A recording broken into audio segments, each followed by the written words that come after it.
होगा हादी भी।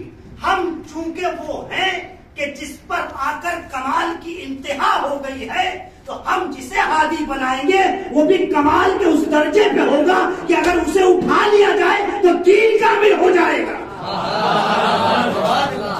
सलवात पढ़ दे मोहम्मद वाले।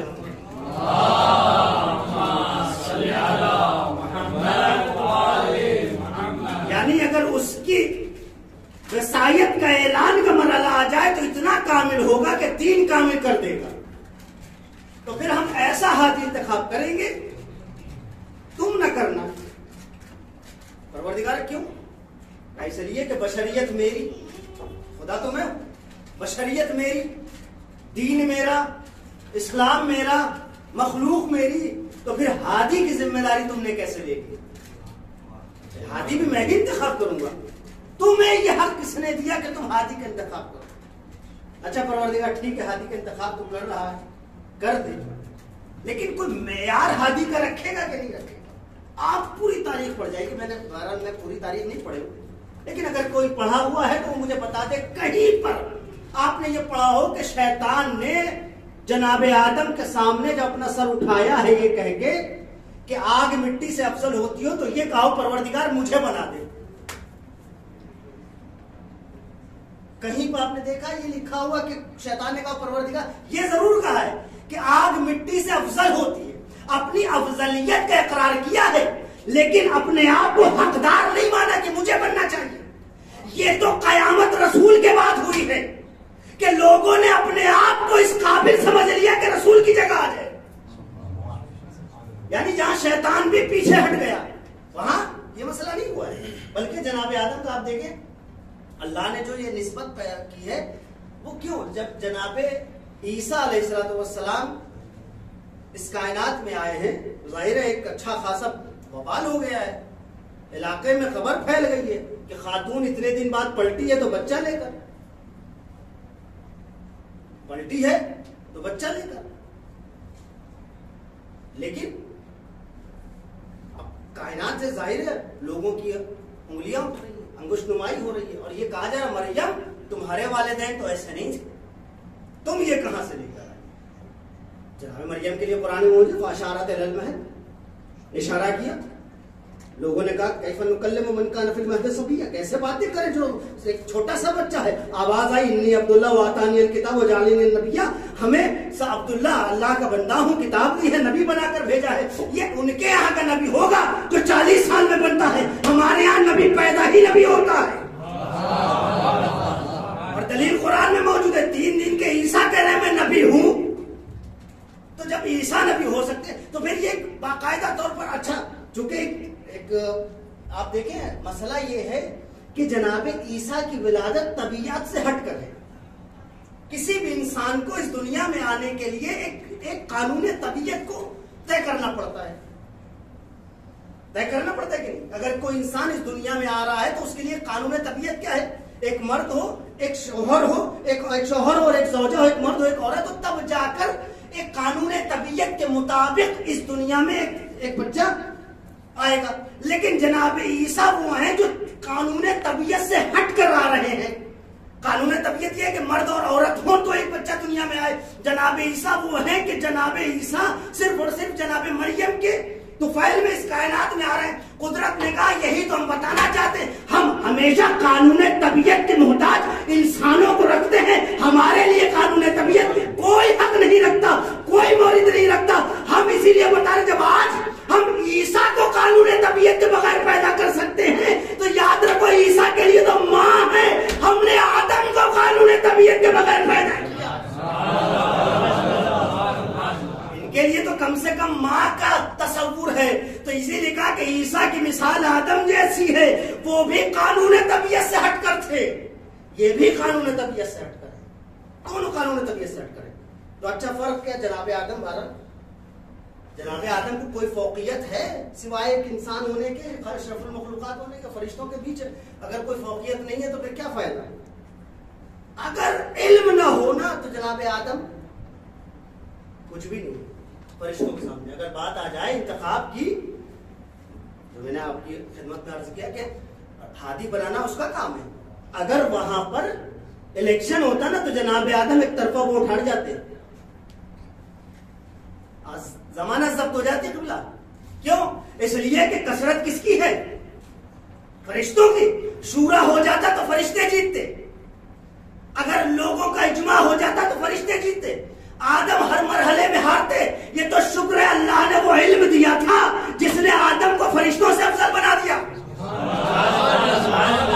वरना आदम नहीं हो सकते थे, हर मरहले में हारते। तो कुदरत ने कानून हादी पहले बनाया कि हम किसी की वसीयत न मानेंगे, हम इज्मा न मानेंगे, हम शूरा न मानेंगे, हम मानेंगे इल्म, हम मानेंगे इल्म। अब चाहे वो पहले हादी की बात हो या रसूल के बाद वाले हादी की बात हो, यहाँ भी न शूरा चलेगी, न इज्मा चलेगा, न वसीयत चलेगी, चलेगा तो सिर्फ इल्म। अगर मानना है तो मानो, वरना हम खुद मनवा लेंगे। तुम्हें अपनी जबान से कहना पड़ेगा लौला इलाहा लक, अपनी जबान से कहना। सलवात पढ़ दे मोहम्मद वाले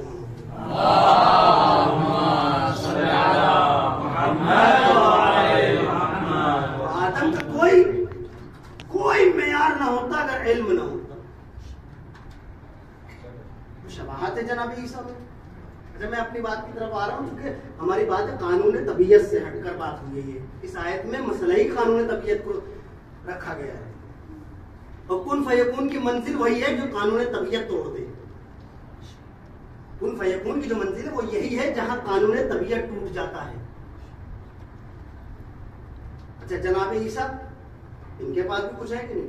तारीख कहती जनाब ईसा का मसला ये था कि हर अंबिया और आइम्मा अलैहिस्सलाम के लिए आप जहां भी पढ़ें तो आप देखेंगे कि एक दिन में उतना बढ़ते हैं जितना आमतौर पर इंसान एक महीने में बढ़ता है। एक महीने में उतना बढ़ते हैं जितना एक साल में बढ़ता है। जनाब ईसा 7 महीने के हैं और जनाब मरियम हाथ पकड़कर एक मुदर्रिस के पास ले आई, हुजूर इनको कुछ सिखा दें। उन्होंने कहा ठीक है बैठो सीखो। अब उन्होंने अपने हिसाब से उन्होंने जो रिवायात में उन्होंने कहा कि चलो भाई बिस्मिल्लाह करो और अलिफ करो, अबजद कहो, अबजद कहो। जनाब ईसा ने कहा तुम्हें उस्ताद पता है अबजद की वजाहत क्या है? अब जाहिर है, अब हम अपने एतबार से छोटा सा बच्चा है, वो आके कह रहा उस्ताद पता है, कि उन्होंने सोचा कि इनको कुछ सिखाया जाए कि उस्ताद उस्ताद होता है, शागिर्द शागिर्द होता है। उन्होंने कहा नहीं, देखिए मारपीट से काम नहीं चलेगा, अगर पता है तो बताइए, वरना फिर हमसे पूछिए, हम बताएं। तो उस्ताद ने कहा अच्छा तुम बताओ। फिर उन्होंने बताना शुरू किया, सारे पूरी लंबी रिवायत है, पूरी रिवायत नहीं पढ़ूंगा, वक्त आपका जाएगा।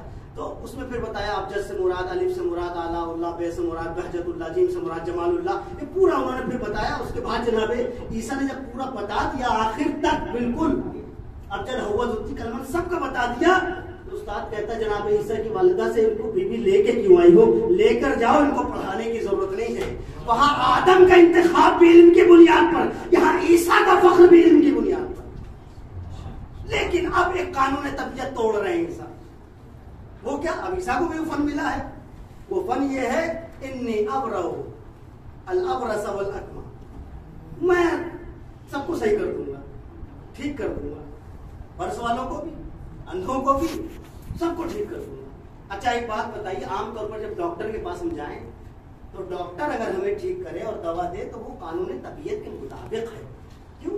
वो जो जाहिरी हमारे बदन में जो तहव्वुलात हो रहे हैं, जो तगय्युरात हो रहे हैं, उसके बेस पर वो एक दवा तजवीज करता है कि ये बहरहाल आज की बात छोड़ दें। आजकल तो वो अटैक दूसरी जगह होता है कि माइंड सुला देते हैं, बाकी दर्द आदमी भूल जाता है।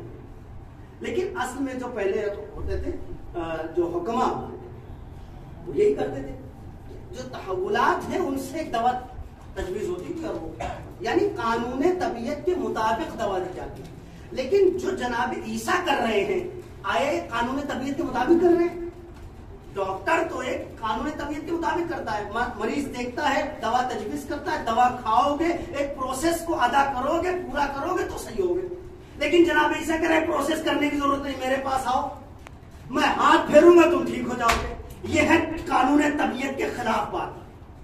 ये फौकल आदा चीजें हैं, ये करने के लिए उस दर्जे का होना चाहिए जहां खुदा ये कहे। मैं एक हदीस पढ़ रहा हूं, हदीस कुदसी से, खुदा कहे इन्ना लिल्लाहि इबादन, अल्लाह के कुछ बंदे ऐसे हैं क्या करते हैं, अताऊहु अताऊहु फीमा अरादा व अताअहुम फीमा अरादू। अल्लाह के कुछ बंदे ऐसे हैं कि वो अल्लाह की उन चीजों में इत्तेबा करते हैं जो अल्लाह चाहता है। उसका नतीजा ये होता है कि अब लोग भी, चीजें भी, कायनात भी उनकी उन चीजों में इत्तेबा करती है जो वो चाहते हैं। अब हदीस कुछ यही नहीं रुकी, बल्कि आगे कहती है फयकूलूना लिशै कुन फयकून।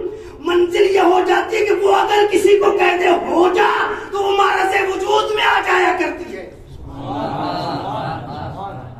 हो जा तो मारा से वजूद में आ। ये कौन कह रहा है?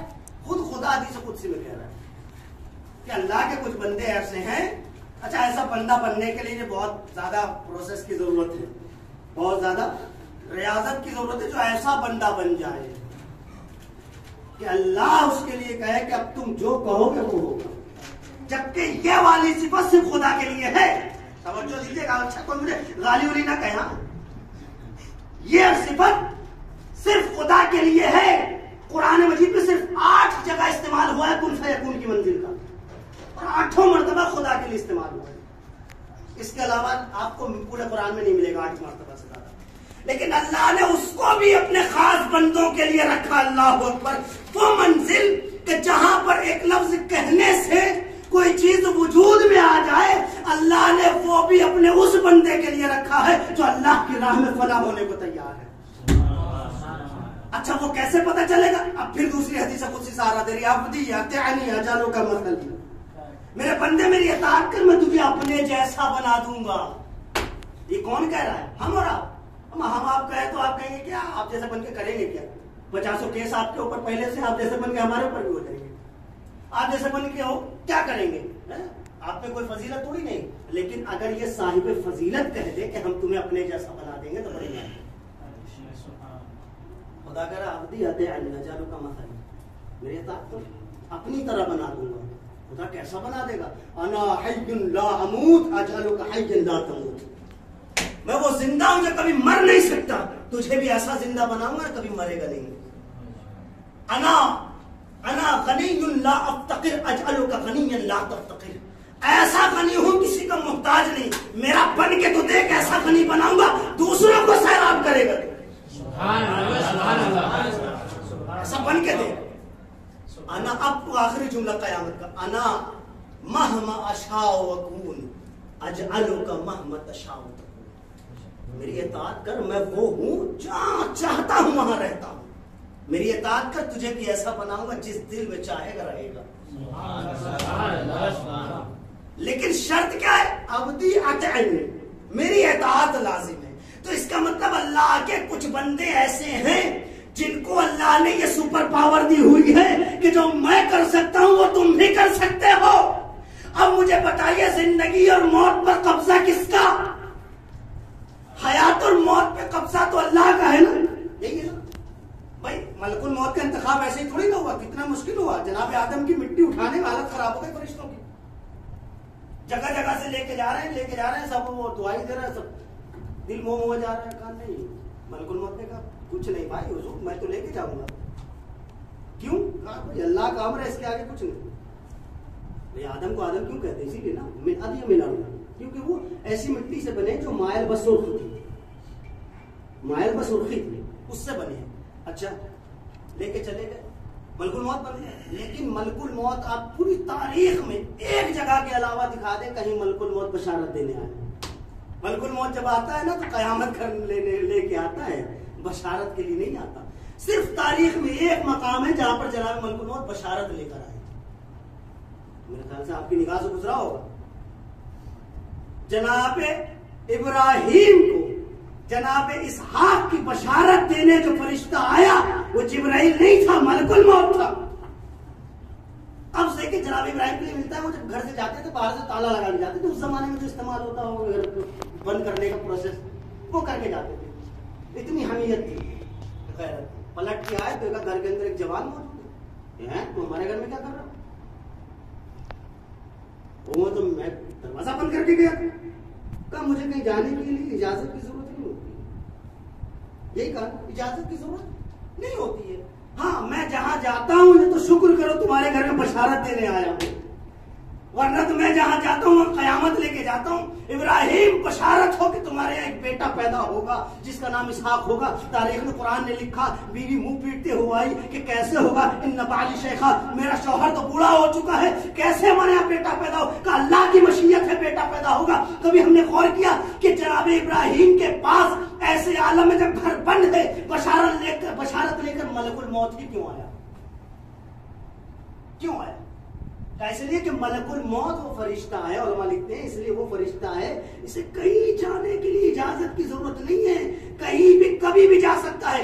चूंकि मलकुल मौत का गुरूर तोड़ना था कि हम तुम्हें अगर इस लायक बना सकते हैं कि तुम बगैर इजाजत कहीं जा सकते हो, तो याद रखो एक घर ऐसा भी बनाएंगे जहां तुम्हें इजाजत लेके जाना पड़ेगा। और कासिम जरवली फिर कहेंगे ये सुलाइमान का महल था, वो है सहरा का मकान। इसके सफर्द मशीयत की जुबान रखते हैं, घर में मासूमा के दाखिल हुए इजाजत के बगैर। इतनी हिम्मत मलकुल मौत कहां रखते हैं?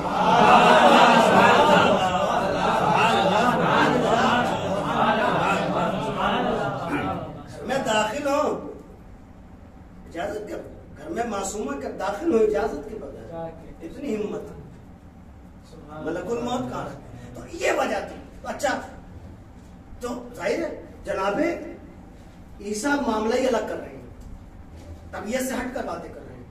और तबीयत से हटकर जो काम हो ना, वो खारिकुल आदा कहा जाए।